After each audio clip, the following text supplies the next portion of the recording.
talking about planning for your family's future can be difficult, but you don't have to do it alone.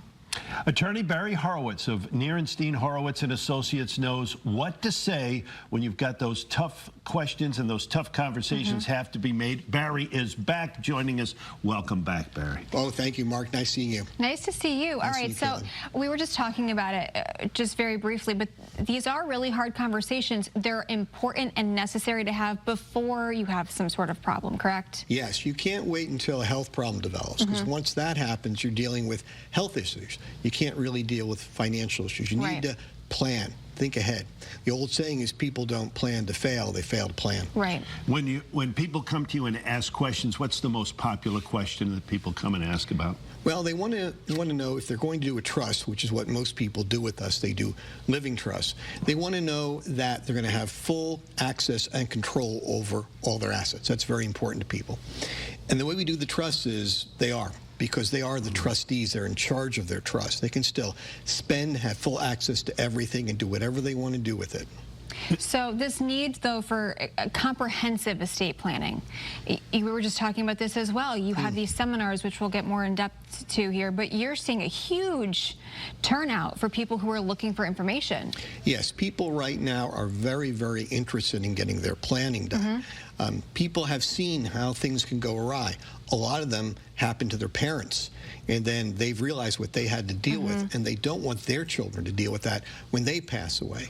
So what we deal with when we do comprehensive estate planning, as you said, Caitlin, we deal with what happens when someone dies. We deal with what happens when somebody becomes disabled. We often deal with nursing home planning. We often try to protect their children in case their children get divorced or get sued. So we try to do all this with a comprehensive plan. Okay. There seem to be different paths that you can go down, and whether it's a will or a trust. The difference is, you know, for most people, it's those two choices, as you said, Mark. It's either a will or it's a trust. The difference is actually very straightforward. A will take you through the probate process. A trust will not. So once you make a decision as to whether you want your family to go through probate, or if you're disabled, for you to go probate, then you know which one to do.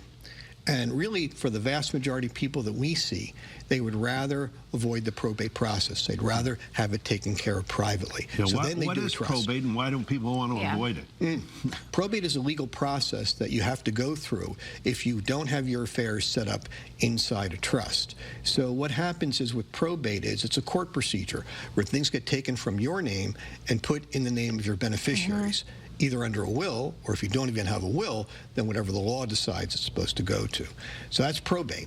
Probate has been criticized a lot as being very expensive, very time-consuming, very public, and then it can result in multiple probates if you have real estate in multiple states. So once people decide whether they want to do that or not do that, then it answers the question which you pose, which is, do you do a will or do you do a trust? If you want to avoid the probate process, then you do things inside a living trust. If you don't, if you want to go to probate, then you go ahead and you do it inside a will. All right, so obviously there are a lot of questions that I think people have. As you mentioned, planning, failing to plan is a big issue for so many folks. They can get some of this help from you with some seminars and consultation coming up. It's all free? Yes, the meetings are free of charge, so you call the office, you make an appointment to come to a seminar. There's no charge for that, and for 2 hours you're learning all about it, and most of the time is spent on what you said, Mark, comparing a will and comparing a living trust. Then at the end of the meeting, goes on for a couple hours, we give people the opportunity to have another meeting, a free meeting, one-on-one with the office. And then we get all their questions answered that are personal. Then they decide if they want to do something, will or trust, whatever they like to do, we can do that for you. All right, very good. Barry, thank you so much. As always, nice to see you. It's such a pleasure, so knowledgeable. All the information here on those planning workshops up on your screen. You can reserve your free spot right now. It's 860-548-1000, and you can visit www.preserveyourestate.net. All right, thanks so much, Barry. All right, something new.